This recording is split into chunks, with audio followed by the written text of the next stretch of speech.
नमस्कार फ्रेंड, मैं हूं गणपत सिद्धू और आप सभी का स्वागत करता हूं आप ही के अपने channel GK with GS sir के अंदर। आज अर्धवार्षिक परीक्षा के लिए मैंने आपके लिए मॉडल पेपर तैयार किया है कक्षा 9 के हिंदी विषय का। कंप्लीट आपका ये है फुल सॉल्यूशन के साथ में। और ये वीडियो आपने कंप्लीट देख लिया तो आपके 100% है। मैं कहूँगा फुल हेल्प आपको एग्जाम के अंदर मिलेगी। तो हिंदी सब्जेक्ट क्लास 9 की स्टूडेंट है आप तो इसको जरूर देखिएगा। पहला क्वेश्चन है कि भारतेंदु युग के निम्नकार हैं। तो ये मैंने क्वेश्चन क्या है कि सभी के साथ में आंसर भी कर रखे हैं साथ में। तो भारतेंदु युग के निम्नकार हैं, तो इसमें जो राइट आंसर है वो इस प्रकार से आपके ऑप्शन आएगा और इन ऑप्शन में से आपको एक करना होता है। बालकृष्ण भट्ट है। गोदान किस विधा की रचना है? तो गोदान क्या है, मतलब गोदान है क्या, आखिर में कहानी है, उपन्यास है, निबंध है या नाटक है? तो यहाँ पर आपका जो राइट आंसर है वो क्या है, उपन्यास है। तो आप देखो, आपको तो इस प्रकार से करना है आंसर उपन्यास, है ना। इस प्रकार से लिखोगे या फिर इस प्रकार से लिख दोगे। सेठ गोविंदास द्वारा रचित व्यवहार, मतलब ये एकांकी है, में कुल कितने पात्र हैं? तो व्यवहार जो एकांकी है उसके अंदर कुल 4 पात्र है। भारतेंदु के पूर्व हिंदी गद्य के प्रमुख लेखक थे तो राजा शिव प्रसाद सितार इंद्र। 5वां क्वेश्चन है कि आदिकाल को अन्य किस नाम से जाना जाता है? तो आदिकाल को वीर गाथा काल के नाम से भी जाना जाता है। अब अगला जो क्वेश्चन है कि मुहावरे और लोकोक्ति में से किसी एक का अर्थ बताते हुए वाक्य प्रयोग कीजिए। तो मैंने यहाँ पर 4 दिए हैं और चारों के ही वाक्य प्रयोग और कंप्लीट आपको बताया है। एक तो पहला है ऊँट के मुंह में जीरा। ये एक क्या है, आप सभी को पता होना चाहिए, कहावत है। और ईद का चांद होना, ये मुहावरा है। और उसके बाद में अकल बड़ी या भैंस, तो ये आपकी क्या है, कहावत है। और ये आपका अंधे की लकड़ी मुहावरा है। तो आपको क्या करना है, इस प्रकार से। ओके, ऊँट के मुंह में जीरा। तो पहले तो इसका अर्थ लिखना होगा और अर्थ लिखने के बाद में ऊँट के मुंह में जीरे का अर्थ है कि भी ऊँट है ना, उसका मुंह तो बहुत बड़ा होता है, उसके अंदर एक जीरा क्या वैल्यू रखता है, कुछ नहीं है ना। तो आवश्यकता से बहुत कम प्राप्त होने वाली चीज है ना, आवश्यकता तो अधिक है और प्राप्ति है बिल्कुल कम होती है। तो माँ ने हाथी को खाने के लिए 2 गन्ने दिए और उनके लिए ऊँट के मुंह में जीरा सिद्ध हुआ। मतलब हाथी के लिए 2 गन्ने को वैल्यू नहीं रखता है, आवश्यकता उनको ज़्यादा है और इसको प्राप्ति कम हुई है। ईद का चांद होना, मतलब बहुत दिनों बाद दिखाई देना। ईद का चांद होना का अर्थ है बहुत दिनों के बाद दिखाई देना, क्योंकि ईद का चांद है 1 महीने में 1 बार दिखाई देता है। इसी प्रकार बहुत दिनों के बाद में दिखाई देना। अरे भाई मुकेश, कहाँ रहते हो आजकल, तुम तो ईद का चांद हो गए हो, मतलब बहुत दिनों के बाद में दिखे हो। अकल बड़ी या भैंस, तो इसका है शारीरिक शक्ति की अपेक्षा बुद्धि अधिक बड़ी होती है ना। तो आज राम ने खूंखार शेर को पकड़कर अकल बड़ी या भैंस वाली कहावत याद दिला दी। और अंधे की लकड़ी होना, तो एकमात्र सहारा। राहुल ने अपने माता पिता के लिए अंधे की लकड़ी के मतलब एकमात्र सहारा है, अकेला लड़का है राहुल। फिर है आपका ये पद्यांश है। पद्यांश समझते होंगे आप सभी, पद्यांश और गद्यांश। पद्य भाग में है वो पद्यांश होता है और गद्य भाग में होता है वो गद्यांश होता है। प्रभु जी तुम चंदन हम पानी, जाकी अंगबास समानी। प्रभु जी तुम घनबन हम मोरा, जैसे सितवत चंद चकोरा। प्रभु जी तुम दीपक हम बाती, जाकी ज्योति भरे दिन राती। प्रभु जी तुम मोती हम धागा, जैसे सोनी मिलन सुहागा। प्रभु जी तुम स्वामी हम दासा, ऐसी भक्ति करे रे दासा। ये कवि रेदास की कविता है। इसकी है कवि रेदास। तो कवि रेदास की ये पद्य रचना है। तो इसको है, देखो यहाँ पर राति सो नहीं, मोती शब्द के तत्सम रूप लिखिए। तो ऊपर जो पद्यांश दे रखा है इनके ये क्वेश्चन है। तो राति का अर्थ होता है रात्रि, सोनी का अर्थ है स्वर्ण, मोती का अर्थ है मोक्तिकी। जैसे सितवत चंद्र चकोरा में कौन सा अलंकार है? देखो सितवत च और च, मतलब किसका आपकी पुनरावृत्ति हो रही है। जब शब्दों की पुनरावृत्ति नहीं होकर अक्षरों की पुनरावृत्ति होती है ना, वहाँ पर अनुप्रास अलंकार लगता है। जाकी ज्योति बड़े दिन राती, आशय स्पष्ट कीजिए। तो इसका आशय है कि ईश्वर दीपक के समान है और जिसकी ज्योति हमेशा जलती रहती है, इसका प्रकाश सर्वत्र सभी जगह होता है।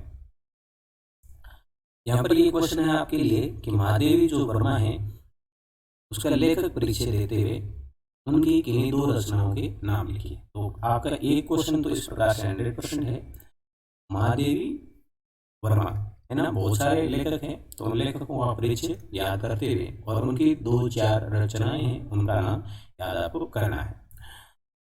फिर है कि दीपदान एकांकी जो है, यहाँ तो ये है, यहाँ पर लक्ष्मी का स्वागत एकांकी के पता संगठन पर अपने विचार प्रकट कीजिए, है ना। अपने विचार प्रकट करने हैं। तो दीपदान के बारे में बता देता हूँ। एकांकी जो है इसका लिखा किसने है, तो राम कुमार वर्मा की प्रसिद्ध एकांकी है। दीपदान की कथा भी कुंवर उदय सिंह का संरक्षण करने वाली धाई पन्ना के द्वारा कुंवर उदय सिंह के प्राणों की रक्षा करने और उसके लिए अपने पुत्र चंदन के बलिदान करने के प्रसंग से संबंधित है। दीपदान एकांकी की कथा चित्तौड़ के एक ऐतिहासिक घटना पर आधारित है। तो आप सभी को पता होगा चित्तौड़ का जो जोर है ना, उसके बारे में है, और पन्ना धाई का तो नाम आपने सुना होगा। तो उसके बारे में यह कहा गया है, जिसमें पन्ना धाई के अपूर्व त्याग, बलिदान और देश प्रेम की कहानी है। और इस एकांकी के साथ पात्र हैं कुंवर उदय सिंह, जो कि महाराणा सांगा के पुत्र होते हैं। ये कुंवर उदय सिंह, महाराणा प्रताप के पिताजी, और पन्ना धाई जिनकी रक्षा है किसने की है, उदय सिंह। उदय सिंह की जिसने रक्षा की है सोना, चंदन, चामली, कीरत और बनवीर।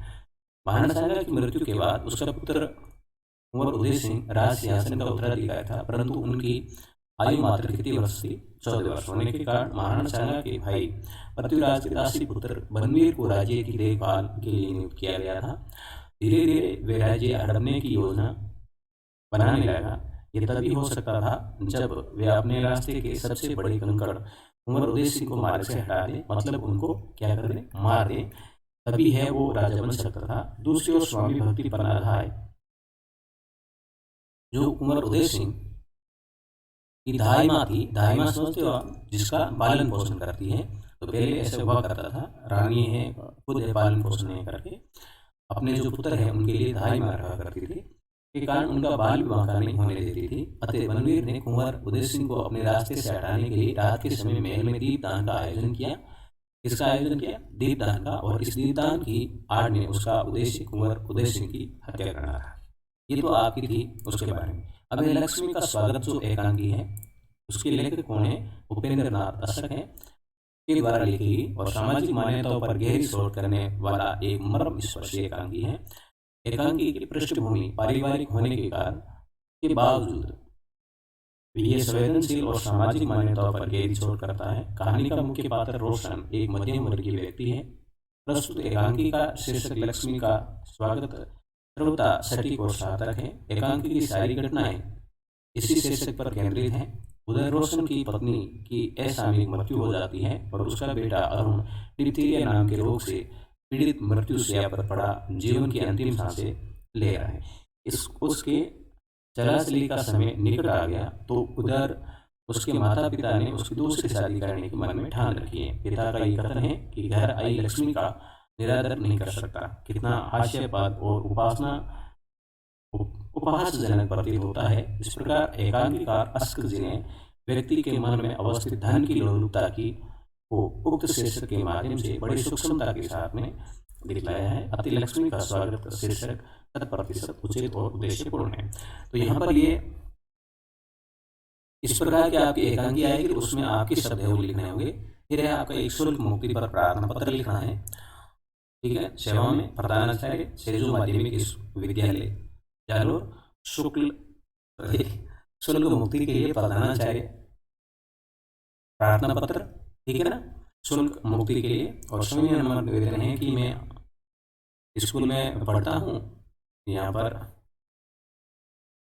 स्कूल अपनी जो ऊपर लिख रखी है वही लिखनी है, क्योंकि उन्हीं को ही लिख रहे हो आप। सेजु माध्यमिक कक्षा 11 का विद्यार्थी, क्या यार 9 का विद्यार्थी हूँ, और मेरे पिताजी किसान हैं और पालन पोषण की जिम्मेदारी लिए हुए थे, परंतु कुछ ही दिनों पहले कुछ बीमारियों ने ग्रसित कर लिया, जिस वजह से अब वे हमारी कोई भी कार्य करने में सक्षम नहीं हो पा रहे हैं और मेरी स्कूल की फीस नहीं दे पा रहे। आपसे ज्ञात दिलाता चाहता हूँ कि मेरी स्कूल से संबंधित गतिविधियों का अच्छा प्रदर्शन है और मेरा कक्षा में प्रथम स्थान रहता है। विनम्र निवेदन है कि मेरी शुल्क को पूर्णतः माफ कर दें, जिस वजह से मैं अपनी पढ़ाई को आगे बढ़ सकूँ। मैं आपका बड़ा आभारी रहूँगा। और इस प्रकार करके आपको लास्ट में ये लिखना है, आपका आज्ञाकारी शिष्य रचना से जो कक्षा 9। तो ये था आपका हिंदी के बारे में। ठीक है, पूरा पेपर आपको कैसा लगा कमेंट करके जरूर बताना। अपने सभी दोस्तों के साथ में शेयर करना। वीडियो को लाइक नहीं किया तो लाइक करना और चैनल को सब्सक्राइब नहीं किया तो सब्सक्राइब जरूर कर लेना। मिलूंगा नेक्स्ट वीडियो में, तब तक के लिए जय हिंद, वंदे मातरम।